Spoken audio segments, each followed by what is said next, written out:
I think that there's a lot of consistency that you really have to do all these things together. You don't have the luxury of staging them. That's in fact, but that does, you're doing all of that with a couple of other tensions in addition to the ones that are outlined here. One is you're doing this within a terribly polarized environment where there are a lot of people rooting for these kinds of changes to fail.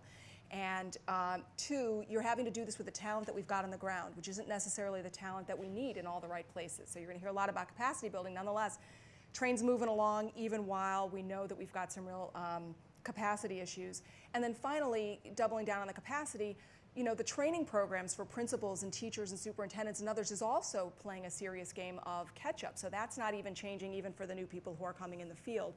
So you've got that all swirling around, and so rather than picking my favorite dilemma, which was, you know, I joked and said, I'd like to pick the easy one, and then I read them over again, and there wasn't an easy one. I decided I was going to give, you know, a slightly different answer, more in the line that Mike was, which is this: the only thing we all know for sure as we're trying to navigate all of these tensions at once is it's going to be messy. We're not going to get everything right as we're coming out of the gate on this, and there are in fact going to be stops and starts in places where we wish we could stage this.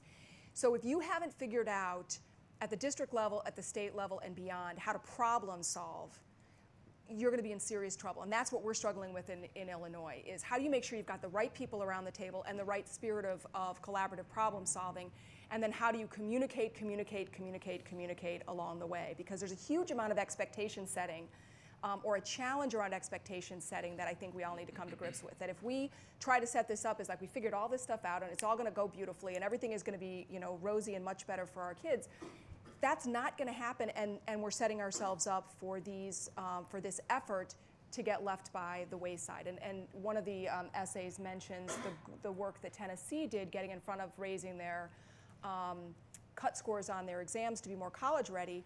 And we're working on that in Illinois right now because they did exactly the right thing, which is they set expectations. You know, there's going to be a big drop in these scores, but if people are expecting it and they understand why and they know how it fits into a longer term good, they're going to feel very differently about it than if nobody had laid the way. So I think that part of the challenge, and one of the things in Illinois, is that the group of key stakeholders, outside advocates, and agencies who need to be problem solving are in fact around the table. They were around the table when many of these reforms got put into place.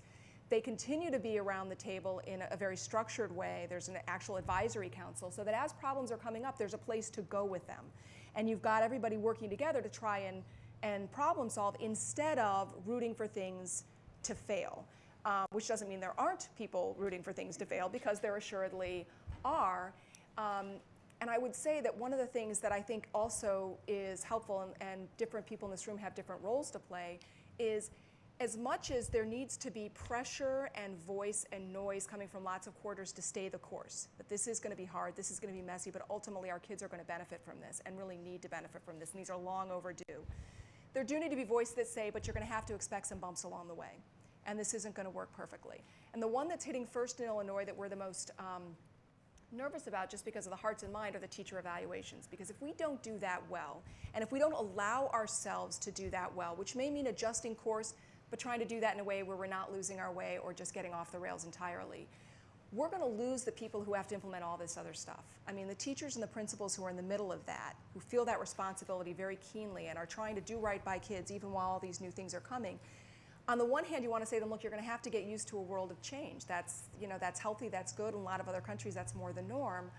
But we're going to be working with you on that. And when it appears that we can't do this in a way that's responsible and thoughtful and that's going to drive your instruction, we're going to have to figure out how to problem solve to do that better. Because at the end of the day, I think somebody said this earlier, all these reforms that we're talking about that have to be interrelated are means to an end. The end is we want to make sure that instruction is better for kids and that they are in fact both achieving at higher levels and completing, and that we're not trading these things off against each other. And so we never want to be so single-minded about, you know, implementing a reform that we lose sight that it is a means to an end and not the end in and of itself. So to me, the challenge in some ways, and I'm sorry not to answer more directly on one substance, there is a problem-solving capacity that better be in place and a problem-solving ethic that better be in place as we're working through this, or I think we're going to trip ourselves up.